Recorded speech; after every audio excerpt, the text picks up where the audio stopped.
her home. Mandated, occupied, cleansed, conquered, terrorizers sat on hills sniping children, neighbors fled on April 10th.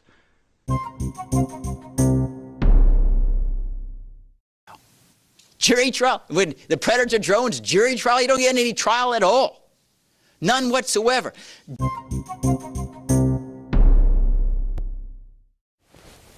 Hello, my name is Stanley Heller. Welcome to The Struggle. The Struggle is shown on 21 cable stations from Vermont to New York City, on the internet at thestruggle.org, our YouTube channel, Struggle Video Media. On May 15, Palestinian-American poet Remi Kanzi came out with a new poem, Nakba, Catastrophe. May 15th is the date set aside to mark the great catastrophe that Palestinian people suffered in 48 and 49 when they were ethnically cleansed from their homes and when the Jewish superiority state was created. Kanazi's poem is a way of talking about the experience through a very personal story. Most of our program is about military drones, unmanned aerial vehicles. As you no doubt know, our president is using them to target people in several different countries. He personally approves some on the kill list. There was a conference about this at the Yale Law School at the end of April with law school professors and lawyers from around the country, most taking a very dim view of how they are being used. We'll have video of James Cavallaro, Gabor Rona, and Bruce Fein. The latter raised the question of impeachment. We begin with Nakba.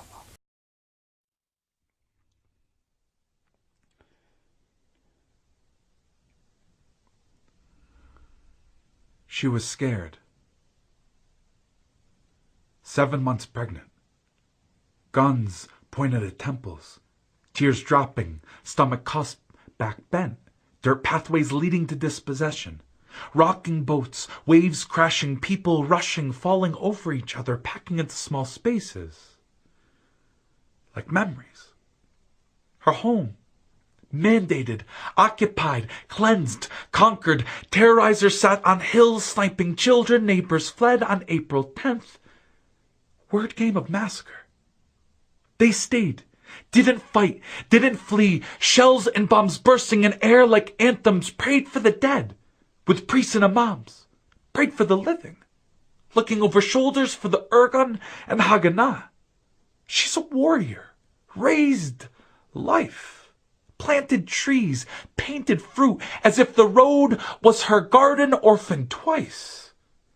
Had birth from Palestine, whispered Yafa till final breath, never knew essence until she found emptiness, 48 ways to flee, and she found Beirut. Bullet holes in buildings, reminder of home, but not home. Years later, daughter sat on hills in the south, dreaming of breaking water never touched, thinks of their mother, that warrior, how battles still rage here and abroad, orchards flourished, propagandists called them barons, land expropriated for Europeans who called religion ethnicity, not native, not from here, plant flags, call it home, rename cities and villages, wiping, cleaning, cleansing memory that this is not theirs. Passed away August 22nd, 2009. Frail hands shook, lip trembled, didn't want to die, but suffered decades. She will speak Arabic, broken English, wounded words, and murmurs her eyes close, but every so often they blink brilliance. Memories that cannot be erased, uprooted, or stolen. She is not forgotten. We have not forgotten. We will not forget. Veins like roots of olive trees, we will return. That is not a threat, not a wish, a hope, or a dream, but a promise.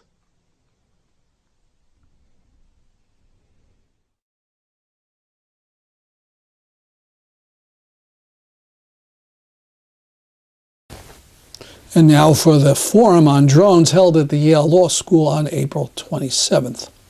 One term you'll hear again and again is signature strikes. These strikes are against people whose identities are unknown, but whose behavior is claimed to be that of involvement in terrorist attacks. This is the bulk of all the drone strikes, these signature attacks. First, we'll hear from James Cavallaro of Stanford Law School. We'll talk about the actual history of these attacks and give us a sense of some of the numbers. The topic that we're charged with addressing is thinking about drone warfare. And I'd like to start by suggesting that the debates that we've seen in, I would say, mainstream media and elsewhere in the legal academy have largely been misguided and have largely failed to question and to examine the difficult issues that we should be examining. So that's where I hope to take us, in part because most debates are won and lost in the framing. And I think we've been losing the debate about drones because we've lost the debate about framing. Let me provide some context first. I started working on drones with the clinic at Stanford at the end of 2011. And in very summary form, at that time, the dominant narrative in the United States was that drones were remarkably precise, that they only killed terrorists, that they had they produced no collateral damage and no civilians or almost no civilians. And we were receiving information from contacts and civil society groups in Pakistan that questioned that narrative. And we decided to undertake a project, which we began, and then we brought in colleagues at NYU, and together we traveled several times to Pakistan and interviewed 130 people in Pakistan, including 70 people from North Waziristan, the area most directly affected by drone strikes. And what we were able to document by going to the source, and this was, I think, really sort of, at the time, this hadn't been done by Western research institutions or rights groups, by going and talking to a significant number of people directly affected, we were able to demonstrate that the dominant narrative was false along many dimensions. So I'll just flag the main ones. One, the civilian casualties were significant. Many civilians were dying in drone strikes. Second, those who were being killed, the overwhelming majority were not, still are not, high-value terrorist suspects. The data we have, and this has been confirmed again, was that something on the order of 2% or less of those killed in drone strikes were high-value terrorist suspects. The others are either low-level militants or civilians. Third, that signature strikes were being widely used, although that program is still shrouded in secrecy, with terrible numbers of killed. And something else that we highlighted was that there is a significant cost to communities, and then also politically as well, from the constant presence of drones. And one of the things that really struck us is people told us about what it's like to live with drones hovering overhead 24 hours a day, never knowing when they're going to strike, who they're going to strike, and how that affects daily life, and how that also promotes excuse me, the development of particular political views that might be dangerous to the interests of the United States. So we released a report in the fall of 2012, and we faced a significant degree of pushback about our conclusions, more than I would say about almost any other report I've worked on, and I've been doing human rights reporting for 20 plus years. We still face some pushback, but that said, over the last 6 months, 7 months, pretty much every one of those conclusions that we reached has been ratified by a number of sources, and sources that I think stand up to scrutiny. Most recently, Lindsey Graham, the Marxist subversive senator from, Senator Lindsey Graham, who I think we can trust on this, indicated the number of killed due to drone strikes was on the order of 4,700, which comports with the Bureau of Investigative Journalism, which is a data source that we said in our report, and Columbia has also sent a report, is the most reliable. source for a number of reasons, which I could get into on Q&A. There's also been ratification of the idea that high-value terrorist suspects are a very, very small minority. Jonathan Landay's piece, the McClatchy Reporter, looks at a universe from 2010 to 2011, 482 killed, only 6 high-value target terrorists, which means that something on the order of 98 to 99% are either low-value, low-level militants or civilians. The importance of signature strikes has been confirmed in other sources, and also the fact that not all of these strikes can be justified or explained as responses to imminent threats. Mark Mazzetti's book, The Way of the Knife, and also the reporting on it in the Times and elsewhere, makes clear that the first major strike, the first strike against Nek Mohammed, was a side payment or an arrangement where the United States killed someone the Pakistanis wanted killed in exchange for the authorization to then continue to kill others. There's been confirmation. There's been confirmation on a number of the policy arguments as well. Voices are increasingly recognizing the blowback and the negative consequences of drone policy for U.S. interests, whatever it means to people on the ground in Pakistan. Did you hear what Cavallaro said about the first drone strike? It wasn't against an enemy of the U.S. government at all. It was a side payment to kill someone the Pakistani military wanted to kill, blatantly against international law. Now on to the legal question. Is the U.S. really at war? We'll hear from Gabor Rona of Columbia Law School and Human Rights First. One is that there's nothing inherently unlawful about using drones. 2 is there's nothing inherently unlawful about targeted killing per se. In an armed conflict, the alternative to targeting and killing are lawful. But before you can say that you have an armed conflict to which the laws of war are applicable, certain conditions have to be met. And it is in the meeting of those conditions that I think the United States is taking great liberties with its targeting claimed authority. One is that to have an armed conflict, you have to have parties. You can't just have bad guys. You can't just have militants. You can't just have terrorists. You can't just have insurgents. You have to have parties to an armed conflict. Those parties are defined in accordance with their capability of utilizing and having a command structure through which the laws of armed conflict may be determined, may be implemented.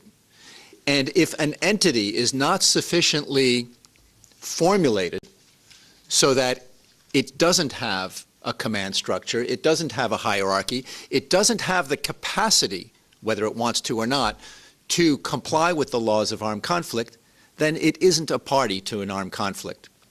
And it may very well have been that on September 12th, 2001, there existed an entity called Al-Qaeda, which could be determined to be a party to an armed conflict, but whether or not such an entity exists today is highly questionable. Second, in order to have armed conflict, even once you have parties determined, you have to have a certain threshold of hostilities that are taking place over time.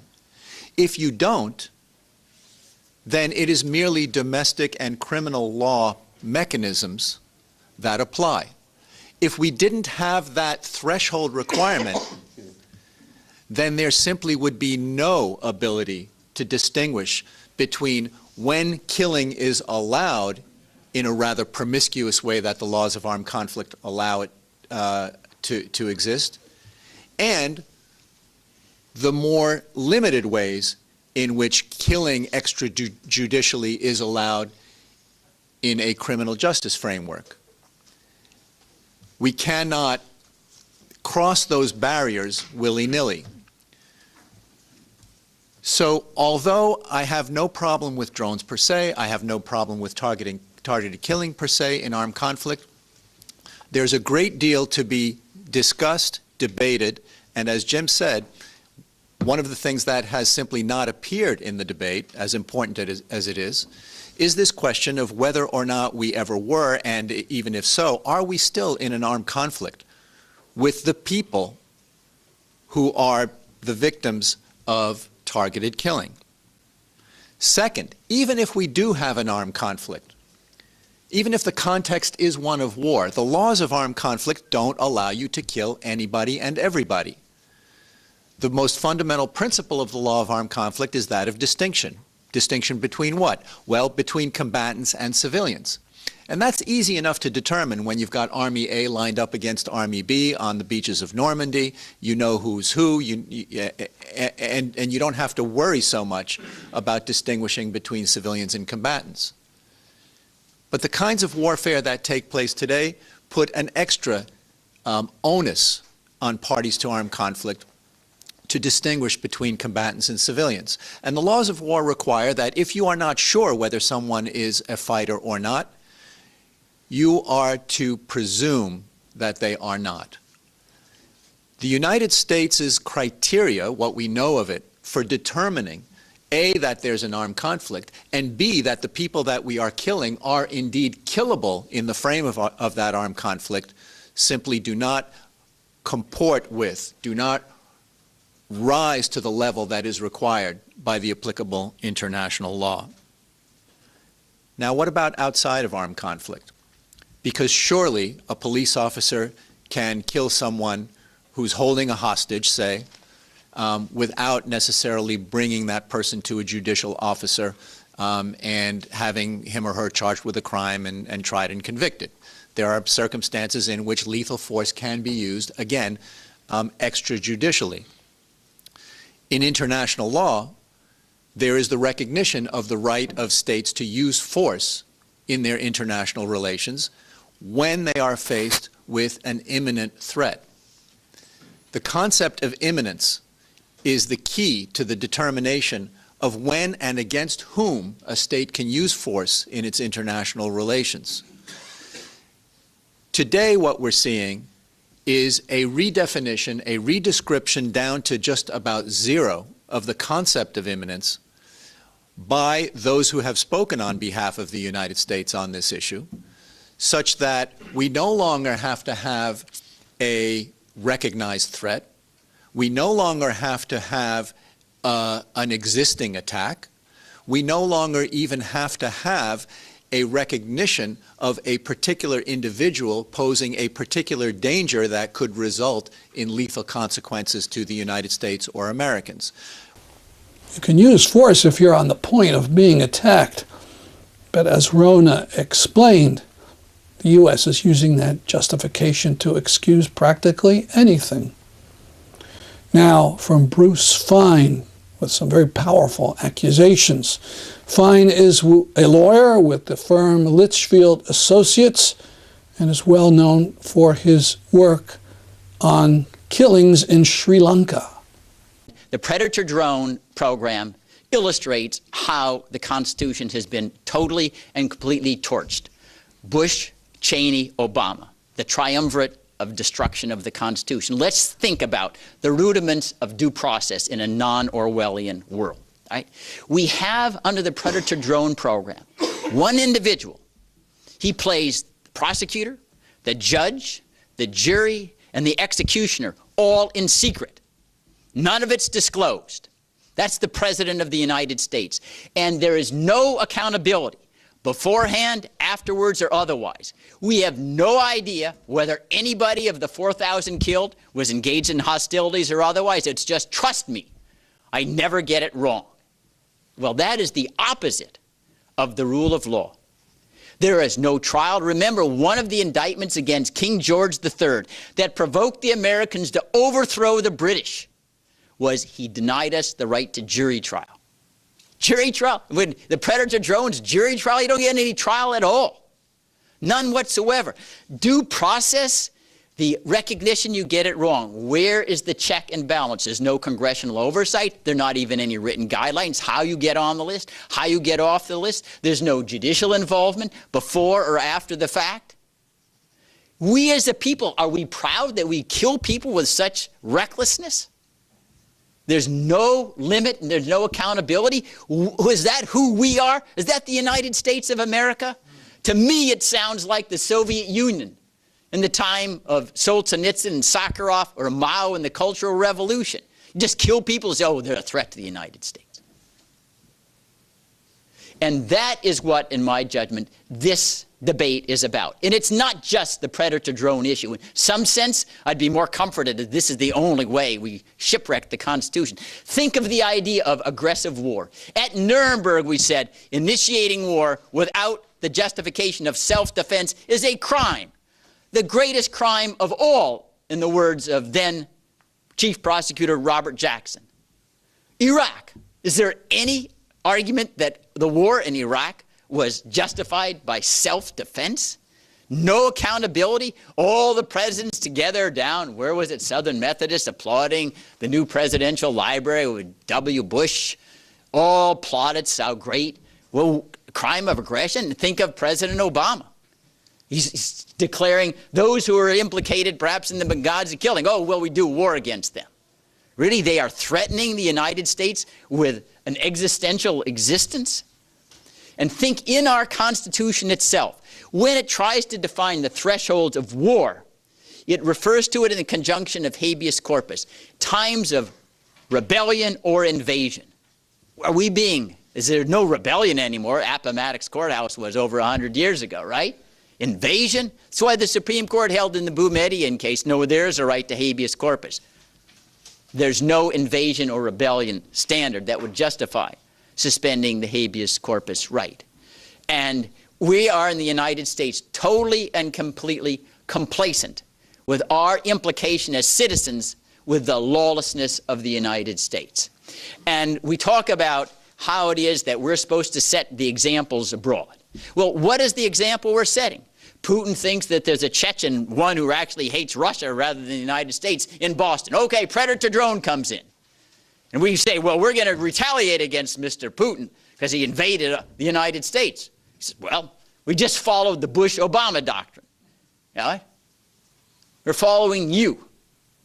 What is our answer? Oh, might makes right? Is that really the standard that we have today? Might makes right? We can do it. We don't need to fear blowback because we have more power to incinerate you.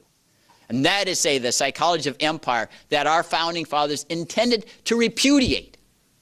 Now, Matt referenced sending rockets. This is nothing new into Sudan. I remembered that because we actually killed people who were innocent in Sudan, who were in a factory that was allegedly manufacturing precursor chemical weapons. We paid, I think, $20 million to the owner.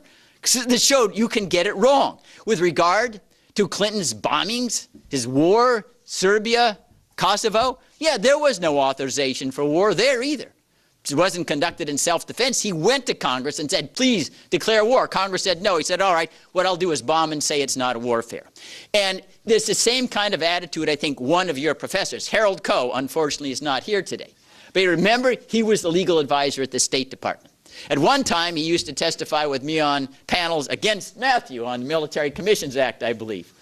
But, you know, hey, when you're in the State Department, as John Yoo used to say, your client's never wrong, you know, even though your client's really supposed to be the Constitution. And now he says, oh, there's no conflict when we threw rockets and bombings into Libya because it didn't risk our lives. No, so you can kill people by nuclear weapons as long as you avoid threat to yourself, and it's not war. And one of the greatest threats by the predator drones is because there's no risk to the United States, it invites us to be reckless about it. Because, hey, it doesn't matter whether we get it wrong, our people are not in danger. Their lives aren't worth what our lives are. They're animals, and we can kill them if we get it wrong, so what? Really, is that the United States of America that you know and that you cherish and that you want to risk that last full measure of devotion for? We don't care about getting it right?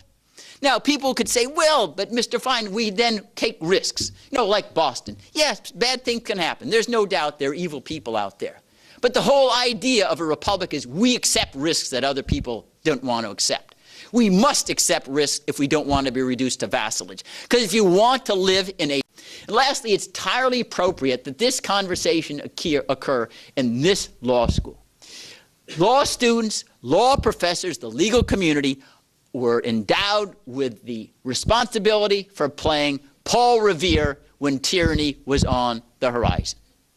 Paul Revere is what your role is. Otherwise, you really shouldn't be lawyers, because you know the legal violations. You know how once you tarnish the rule of law, there is no stopping point. Because as Justice Jackson said when he dissented in Korematsu, the law creates a principle that lies around like a loaded weapon, ready for any successor in office to be used for any reason. May well be you feel comfortable with Obama in the White House. There's going to be a Caligula in the White House at some time. And he will inherit all of these awesome authorities, all of them. No president has ever surrendered power back to the Congress or the American people. Never. And we need to be, and that is why the importance of drawing the line now, talking about the idea of impeachment. Impeachment used not to be a dirty word. You know, Nixon had a third-rate burglary.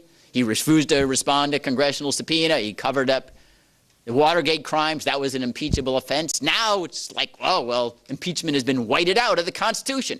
You remember Nancy Pelosi, brave, courageous Democrat after 2006. She becomes Speaker of the House, says impeachment's off the table. I whited it out. Secret. She has amended the Constitution on her own. Because ultimately, ladies and gentlemen, the impeachment power is the only way that you can check a reckless president of the United States. That is what it was designed to accomplish. Ben Franklin explained at the Constitutional Convention, impeachment is the substitute for assassination to get rid of tyrants. That's what the power was about. And that, it's, oh, well, impeachment, it sounds like a coup d'etat. No, it's the civilized way in which you say somebody is an untrustworthy custodian of our liberties. You need to leave and have someone else who will subscribe to the rule of law. If that doesn't happen, my wager is 20 or 30 years, we will have a government in which virtually all power, by delegation or otherwise, will be exercised by the president, and we will be vassals and serfs. And the only way it will not happen if you make your life goal to thwart it.